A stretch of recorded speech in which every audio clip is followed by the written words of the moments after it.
What's up, you guys? It's Matt here. So let's talk about Terra Luna Classic because things are not looking great for the position, for the community, all of those things. And I don't want to sit here and spread any type of FUD. Like, I'm not trying to spread fear.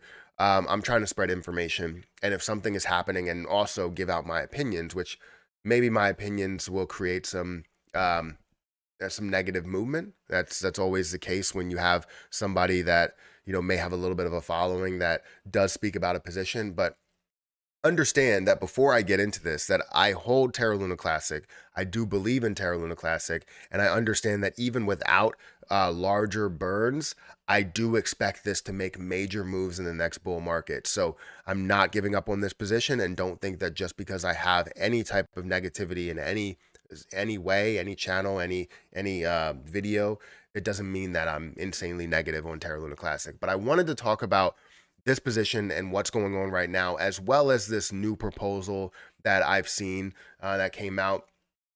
And I just wanted to kind of go through it a little bit and talk about if I support it, if I don't support it. Now I can't vote because I undelegated all my rewards, or not my rewards, my Terra Luna Classic. So I unstaked all of them because of the fact that I don't have my phrase to my wallet. So that was a whole issue. If you guys want to see that video, feel free to go and check that video out. Um, so guys, if you could, make sure you hit the like button, hit that subscribe button, hit that notification bell for more of these videos. Also, make sure you check out some of the links down below. It does help out the channel. But let's go ahead and get into this. So Terra Luna Classic, right? Where is it currently at? And then we'll talk about the whole proposal and things like that. It's currently at 0.0001376. It's a low point, right? You can see here where I'm highlighting it. 1376 is where it stands. It's down about 1 or 2%. Over the last 7 days, it's down 18.5%.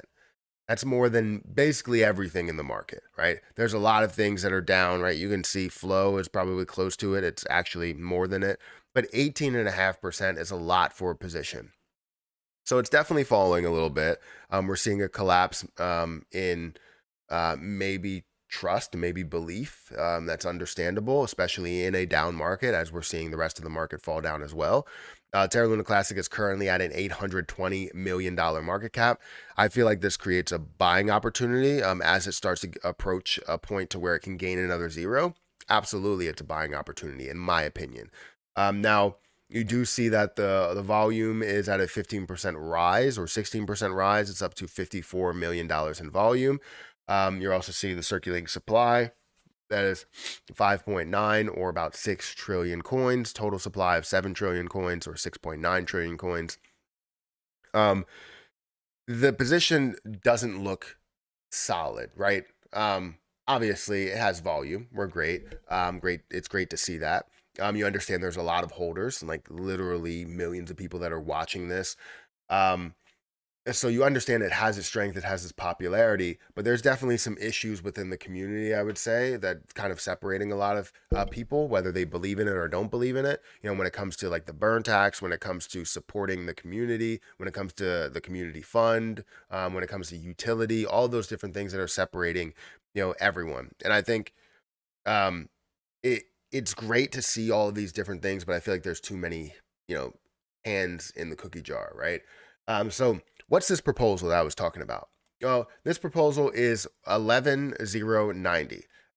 Set the 0.2% tax on staking. Now, I've talked about staking in the past and said that staking would be great if we're looking to fund the community pool, and make sure we have funding for future projects and different things that you want to do within the community, pay people, whatever you have planned over there, you need to have some sort of funding. So funding is necessary. But the way that they are currently funding it is by taking half of the burn tax or half of the burns that are going into the burn portal and reminting them. Now, reminting is like death for a project like this, right? If you feel like you can decrease the supply and someone says the term reminting and puts that into a proposal that passes, that's where something goes very south. Because if your whole idea is to decrease the supply to get it back to normal, and you're deciding to remint that supply that you decreased, that's not going to sit well with anyone, besides the people that are getting the money, that are getting the payments and all that stuff. I've said that staking rewards are a great idea to take from. I don't know if 0.2% is the number. So let's go into this. Now, to help burn Lunic, I propose to set 0.2% tax on staking, delegation, undelegation, redelegation, and withdrawal rewards.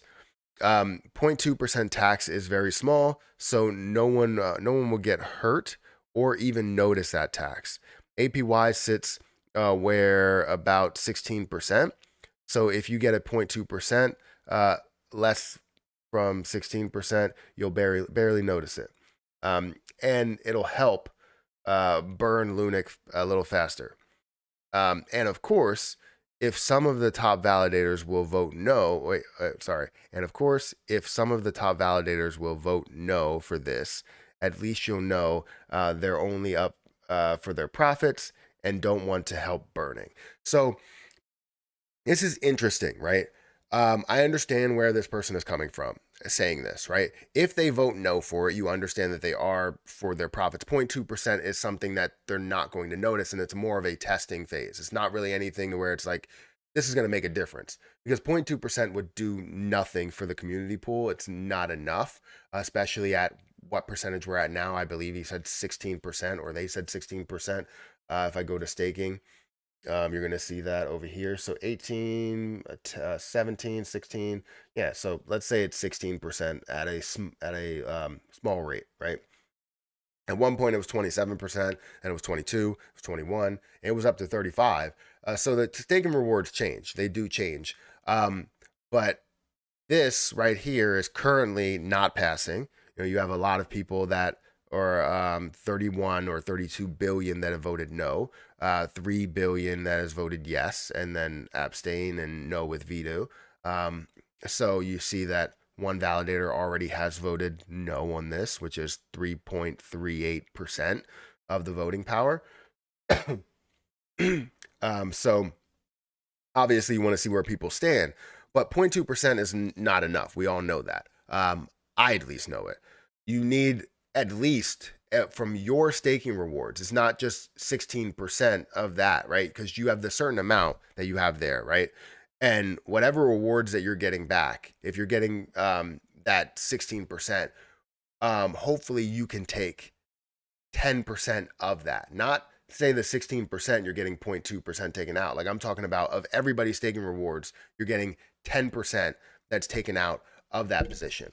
So at that point, from that percentage, it would be 1.6% that would be taken out. That's the minimum that I feel like we need if we're going to take it out of staking rewards. However, the validators, some of them are not profitable. I would say a lot of them probably are not, right? Or they try to be, but if they ended up, offering these, I feel like it wouldn't affect them too much, right? Because it's coming out of the staking rewards that they already are producing. It's not telling them produce more or give more. It's telling them to take the 16%, and instead of giving 16% to the people that are getting the rewards, you're getting the 15% or 15.8%. That's what they're saying here. So really, I think this is just a test. Like, hey, are you willing to support even implementing anything on staking rewards? Because yes, it's not going to create the best funding in the world, but it will paint the picture of where they stand.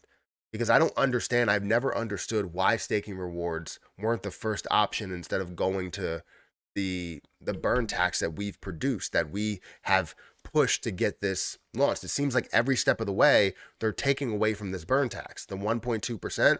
Then they changed it to 0.2%. Then they changed it now to it was 0.2%, and then they take 10% of that 0.2%, and then now they're taking 50% of that 0.2%. So the effective burn tax is 0.1% out of all of that time that we spent, when we should have been sticking with the 1.2%, in my opinion. So anyways, this is the proposal here. If you want to go and vote on it, I can't vote on it because I have nothing that is delegated right now. I would be in support of it. The reason being is because it would set the tone for what this percentage is, And then we would obviously want to up the increase or up the ante on this percentage. Um, and I would be willing to burn 50% of my rewards, right? I have no rewards right now, but any rewards that I have, I would be willing to burn 50% of those rewards. Maybe even more than that. I'll burn 100%. I don't care. As long as we get to a point where we can establish this chain as what it once was, as well as a larger improvement on it. So anyways, guys, let me know what you think about this. What do you think about this proposal, 11090? Do you think that it's sort of a good idea? Do you like the test mindset to it? Or do you think that this is just real, that 0.2% would make a difference? Because I don't see that. So guys, hit the like button, hit the subscribe button, hit that notification bell for more videos like this one. I'm going to get out of here, and I'll catch you guys in the next video.